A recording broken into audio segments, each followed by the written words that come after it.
Face with Charlotte Benedict.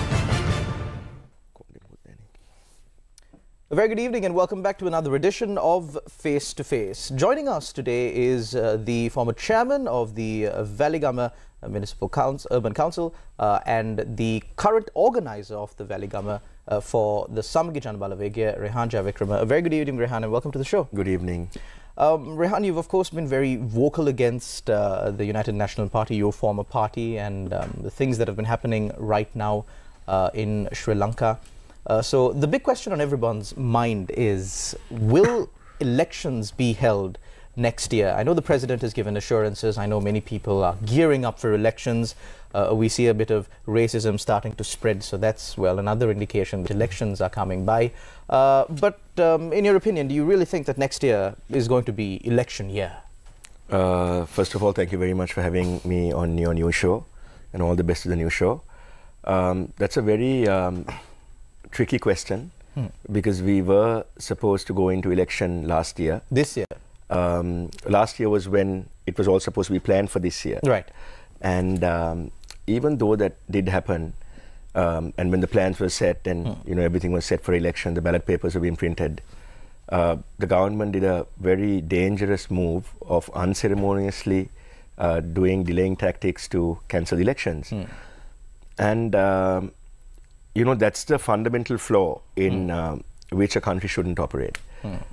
If there are elections, elections should be held. You, me, or anyone in power, for example, should not have the right to decide when to have elections, because it's a people's franchise. So because of that unsavory experience, I still have my doubts on which election Mr. Wickremesinghe will try to have first. It could be the presidential, which is due in November, but he's more than free to hold, or he does not have any legal obligations to hold the parliamentary elections early, which are obviously due in 2025. So it's very hard to see his pattern of thinking. The government's acting in a very erratic manner and a very ad hoc sort of manner. And I think it's a very unpredictable thing to really say right now. I think a few days ago, parliamentarian Harshan Rajakaruna was on this show, and he proposed, and even before that he had been speaking at a media briefing where he proposed to hold the presidential and the general election together. I think that's a good way of moving forward. Of course, because the people have been denied their local government franchise vote, and it's only fair that they do have elections, and we are pushing for elections. Please don't misunderstand me when I said that there is a trick. The question is tricky about if they're going to have elections or not. But the point is that we want them to have elections, because what we have right now is a mandateless government which was kicked out by the Aragalaya. We have a figurehead president who came in through the support of those that were rejected by the Aragalaya. So it's an overall rejection pattern that's going on. And the only right way, whether it goes right or wrong or south or west or whatever, the right thing to do is to test the pulse of the people, because the people are not happy, which is why they're cancelling elections, or they say that they're bankrupt enough to have elections. So as far as the SJB goes now, when we see the people, of course, economic experts at the SJB, you get Dr. Harsha De Silva, then you get Ran Vikramaratne, their kind of take on how Sri Lanka should move forward is that we need to maintain a certain level of taxes, but not this high. We need to maintain a certain level of VAT, but not this high. However, even similar sentiments were expressed when the Port group was coming into power back in 2019. But what they did was they came into power and they completely bulldozed the policies of the previous regime, and look where we are today. Yeah. So President Ranil Wickremesinghe, be it good or bad, has now set in motion a certain path for Sri Lanka. So under an SJB government, how much would you steer away from that path that has already been set? Look, Sri Lankans are so used to being content with the bare minimum. The bare minimum for certain people right now is that there are no gas queues and there are no fuel queues. But really, I find that very silly, because we as a citizenry have been now harnessed by the rulers to accept everything that's given to us. That being said, look at the tax structures that this government has put in place. Harsha has put forward a very comprehensive pay structure on behalf of the SJB. Okay. He has put it in capacity as being the secretary of the SJB, and a very high profile economist in our team. He's put forward this plan and he's given it to the government. So it's a very unique situation. Where do you get the opposition helping out the government without striking illicit deals? Where do you get this kind of support? So the government has not even spoken about the pay structure. When you look at the VAT percentage, every citizen of this country, not every citizen, every VAT paying citizen in this country will get charged a minimum of 30,000 rupees. That's the exact number they are going to be charged. A minimum of 30,000 rupees. Now you see that happening from one side. Then you also see the non-performing loans by People's Bank, and I think it was the National Savings Bank, the NSB, which amounts to something like 700 million. But the government, rather than taking back what it should from entities that can pay all this, what do? They increase the tax structure, burdening the poor man of the country. And they give them write-offs. And to give them complete write-offs. Now, if you don't cut your electricity, for example, the CEB disconnects your power on that day itself, and it happened to a friend of mine today who paid the bill and the electricity still got cut off a few hours later, and they had to go back to the CEB and all that.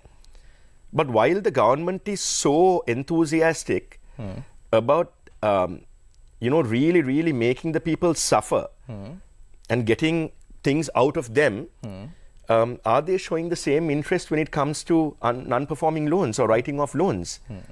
So that's something that we've got to ponder on, because this is a reverse Robin Hood system that's going on. I'm not saying that there should be a Robin Hood system, but it's a complete reverse. This is where you're robbing the poor and you're making the rich even richer.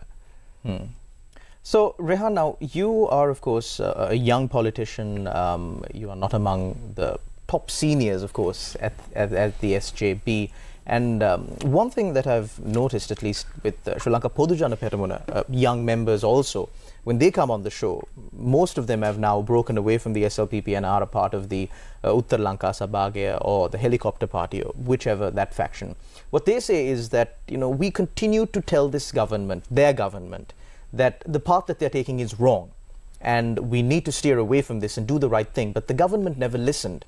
So people are scared, people are wary about giving people who have already been in power the chance to govern them again. Why do you think the SJB should be treated differently? Because, well, many members of your party also has been in government before in the country. Number one, we started off as a new party. It was obviously a breakaway party, but we have an excellent team of people behind the SJB. We have a very pragmatic leader, Sajid Premadasa. We have a very experienced General Secretary. We have a very experienced treasurer who is one of Sri Lanka's #1 political economists who is in the political field. We have Rehan Vikramaratne. We have a huge array of different people who are involved in the SJB. And the SJB is also a democratic party. We give heed to democracy. And if you sort of throw that question around, and when you actually ask, is it fair for this to be given to the SJB as not opposed to it be given to the SJB, my answer is, what's the alternative? Is the alternative it being given to a political party that has also been part and parcel of Sri Lanka's biggest wars? The NPP, which have struck numerous deals with numerous presidents in Sri Lanka, including President Mahinda Rajapaksa and different parts of the SLPP at that time. So I think we are the best bet, not because of a singular person, but also because we have a team of highly accomplished and highly capable individuals. And it's also a party that gives a lot of room for youngsters to shine and for young people to take that one step forward, which other parties I don't think loves. And it also loves us. I've been dissentful towards many members of my party as well, and I'm sure you're aware, even on your shows. Now, do you get that same level of freedom? Do the people in the NPP have the freedom to criticize their leaders? Do the people in the SLPP have the right to criticize their leaders? Do they go do they go against party lines when given the opportunity? I don't think so. And I think it's always about a healthy system. And I think we have a healthy ecosystem within the SJB. A huge issue that people, of course, have is the fact that those who are responsible for the current situation of the country always tend to just go scot-free. Take, for example, even the Supreme Court determination. I mean, there was a determination from the Supreme Court that several individuals were responsible for the economic crisis here in Sri Lanka, but you know, 1-2 days later, they're out there, they're partying like cutting birthday cake. Nothing ever happened. Yeah. So there is some kind of an anger because the people have suffered so much. I mean, leave aside the fuel queues and the petrol queues, there have been people who have died in these fuel queues and petrol queues. And absolutely, yeah. There still continues to be people dying because the higher-ups at the health ministry, at the NMRA, saw it fit to steal from the people, to give the people substandard medicine while Sri Lanka is going through an economic crisis. I mean, these people are not being held to account. And for a person in the general public, of course, when you look at the track record of the two parties that you spoke of now, the SJB and the NPPE, there are those who could say that, well, the NPP has taken a harder stance on anti-corruption. The NPP has always, you know, been very, very vociferously vocal against corruption and these deals and revealing those matters. So they are better. It's always easy to talk. We've seen that happen with Gotabaya Rajapaksa and the Vietmaga. For me, I think the Vietmaga is also another form of what the NPP is now. The NPP is masked, or the JVP is masked by the NPP, and Vietmaga masked the SLPP. Now, that being said, how could you possibly, how can we come to the common conclusion that the NPP is going to stand by what it says? How can you sort of trust a party that, for whatever it's worth, how could you trust a party that struck multiple deals with people who are responsible for where Sri Lanka is now? That being said, I don't know if the NPP has changed. I have a gut feeling that that they're not going to be any different. But the SJB believes in action, and that action doesn't have to be limited to, you know, pounding your chest really hard at election rallies and say, you know, we are going to catch crooks. It's not the job of the politician to catch crooks. Why do we believe in that mentality? We should be in a system where the law enforcement authorities are empowered enough to catch the crooks. It shouldn't be our job. Our job is, we are public representatives, and we are supposed to look out for the good of the public and to formulate good public policy. And this whole mentality of politicians having the hold on closing down airports and catching crooks or catching thieves, I mean, is that system change? And how is it that the NPP is saying they're going to do it? What they should say is what the SJB is saying, which is that the SJB is going to formulate foolproof mechanisms against anti-corruption, make the Attorney General's Department more powerful, give more powers to the CID, give more powers to the Bribery Commission, so that politicians shouldn't have that access to a phone where they can call someone and influence an investigation. So moving forward, of course, the SJB has put forward plans, policies, and is there a finality on the SJB's candidate for the presidential election? No, so I think that has already been highlighted many months ago. Even before the JVP or the NPP proposed Anurukumara Dissanayake, it was the SJB's working committee, of which I'm a member of, that decided on Sajith Premadasa's candidature. And it's as simple as that. But that being said, we do have 2 individuals or more in our party, less than 3, just so that I can be frank, but there are basically 2 of them. One of them holds a very high position in the party. Another one's been in and out of different political parties, who are now saying that there should be a different candidate. But if that's the case, it's certainly not going to be from the SJB. And the only way there can be a change in such candidates, it's a party decides. The party has already decided.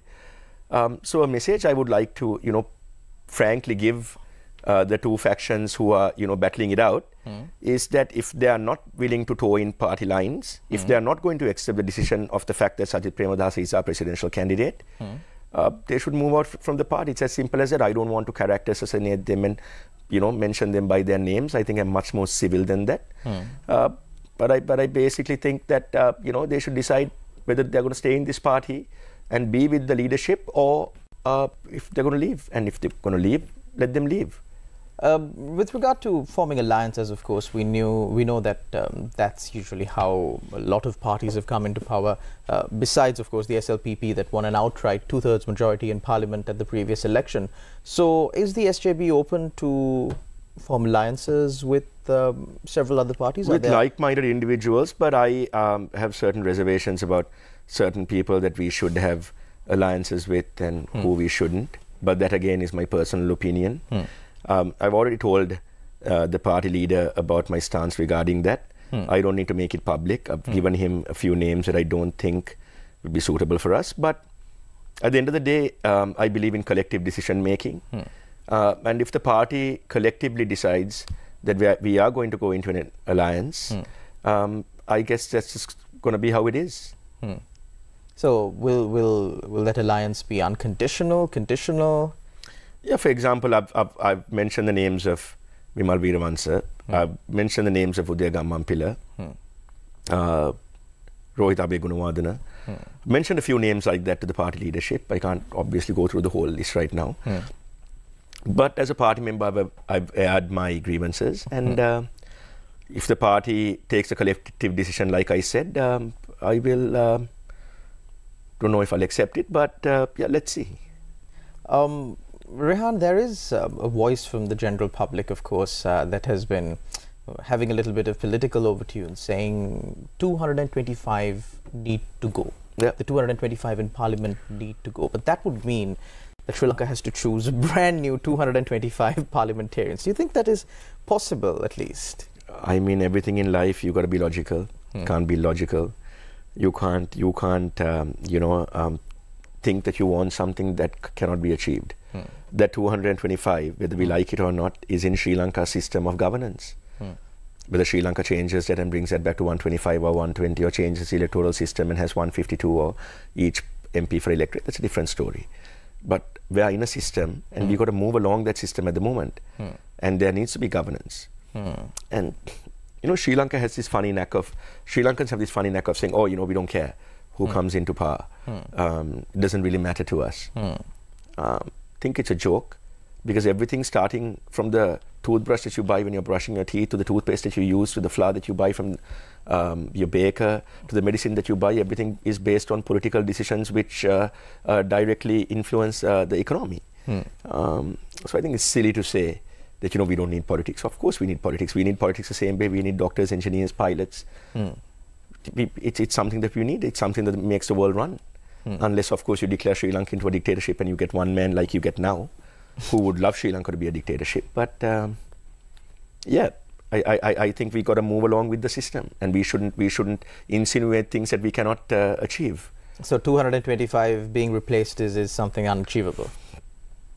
I don't think it's not about achievable or unachievable, but is it achievable or unachievable in the system that we have? Then what's the alternative? I mean, if you say you don't want the 225, then tell us. Tell us what your alternative is. And if your alternative is something that we can accept, let's get together and let's discuss. But that's like saying, oh, I don't want this happening, but you're not going to say how you don't want it to happen. So, Rehan, you haven't been in Parliament before. You have been in active politics for quite some time now. You contesting the... So basically, I first contested my first local government election in 2018. I contested the parliamentary election in 2020. Unfortunately, I was placed third in the district, and only one person managed to get in. Seat. Yes, because SLPP, the people of this country, had so much unfathomable belief in the SLPP that we were voted out. But I think things will be different the next time. Definitely contesting the next parliamentary election, because all SJB electoral organisers are bound by the constitution. It's mandatory for us to contest the parliamentary election. If the local government elections comes before that, probably contest that and contest parliament. But yeah, parliament's on the horizon, and hopefully I will be in parliament, and hopefully I can be part and parcel of the change that Sri Lankans are looking for. Rehan, now speaking about the presidential election next year, there are also, besides the leading political party candidates, the usual candidates who contest the presidency, there are also newcomers, brand new individuals who are just walking into politics. Janak Ratnayaka, for example, and I didn't know that. Is he contesting? I saw a paper article, so I presume that he is. Okay, so now we have businessmen and we have... Okay. Yes, there are several businessmen, actually, business tycoons even, if you will, who are contesting... Media personalities. The election. You think they stand a chance?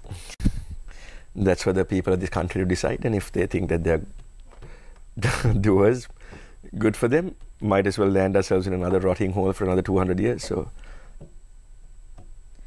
you know, I'm not gonna rain down on their parade. I mean, they've stepped in, and good for them.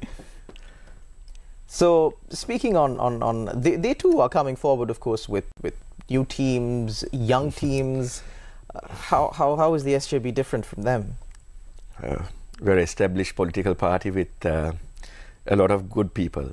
I'm not saying everyone in our party is good, but the majority of them are good people. There are people who believe in ethics, there are people who believe in morals, in principles, and there are people who have given up our positions because we don't want to betray our principles. Don't know about them. I mean, I see them as being people who are part and parcel of the destruction that has been caused in Sri Lanka.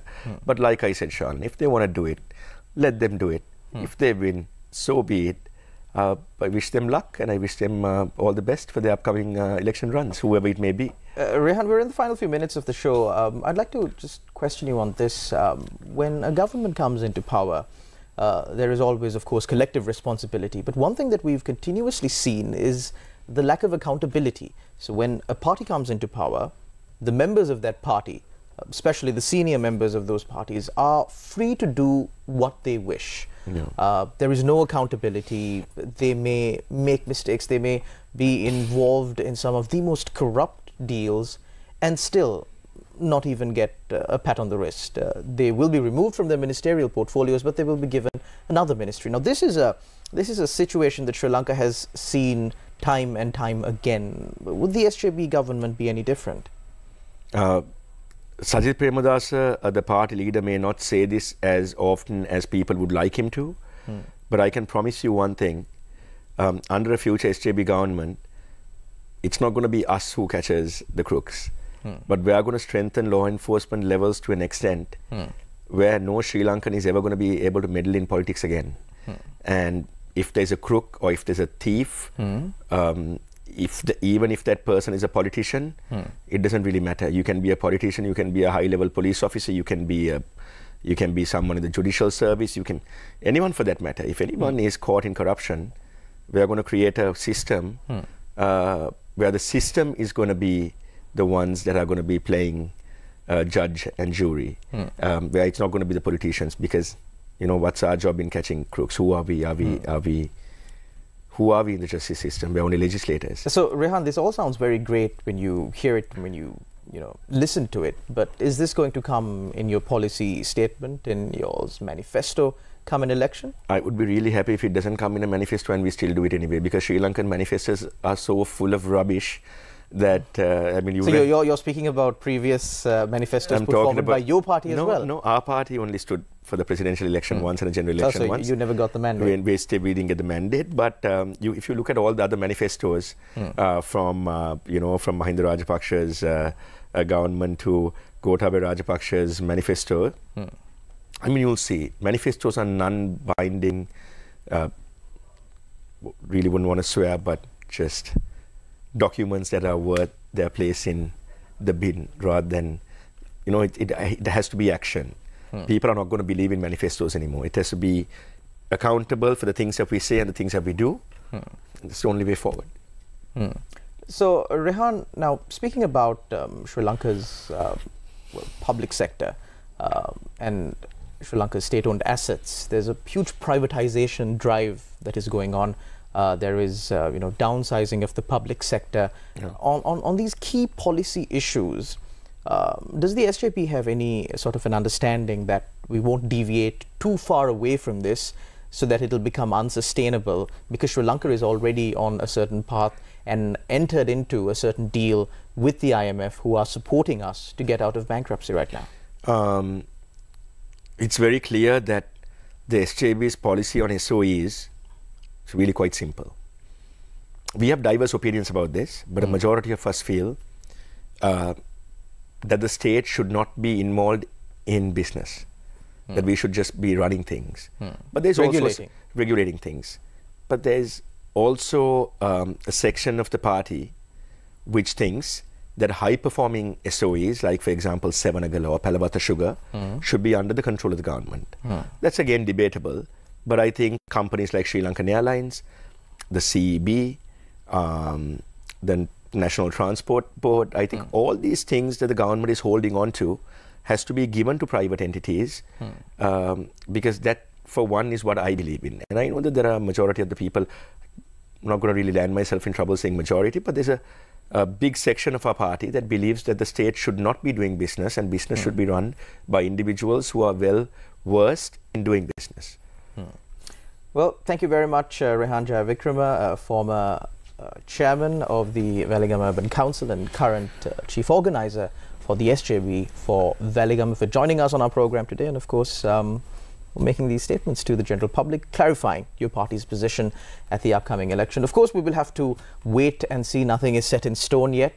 Elections are due, but I think it's an experience also familiar for Sri Lankans to be waiting for an election but never getting one, because we're still technically in an election period, although local government elections have been postponed indefinitely. You will get your chance to vote, however, because we still have a constitution in Sri Lanka, we still have a judiciary, we have a Supreme Court that protects the fundamental rights of the general public of this country, and the right to vote, the right to choose your leaders, the right to choose the people who will decide on your behalf is your fundamental right. Until we meet again, take care and God bless.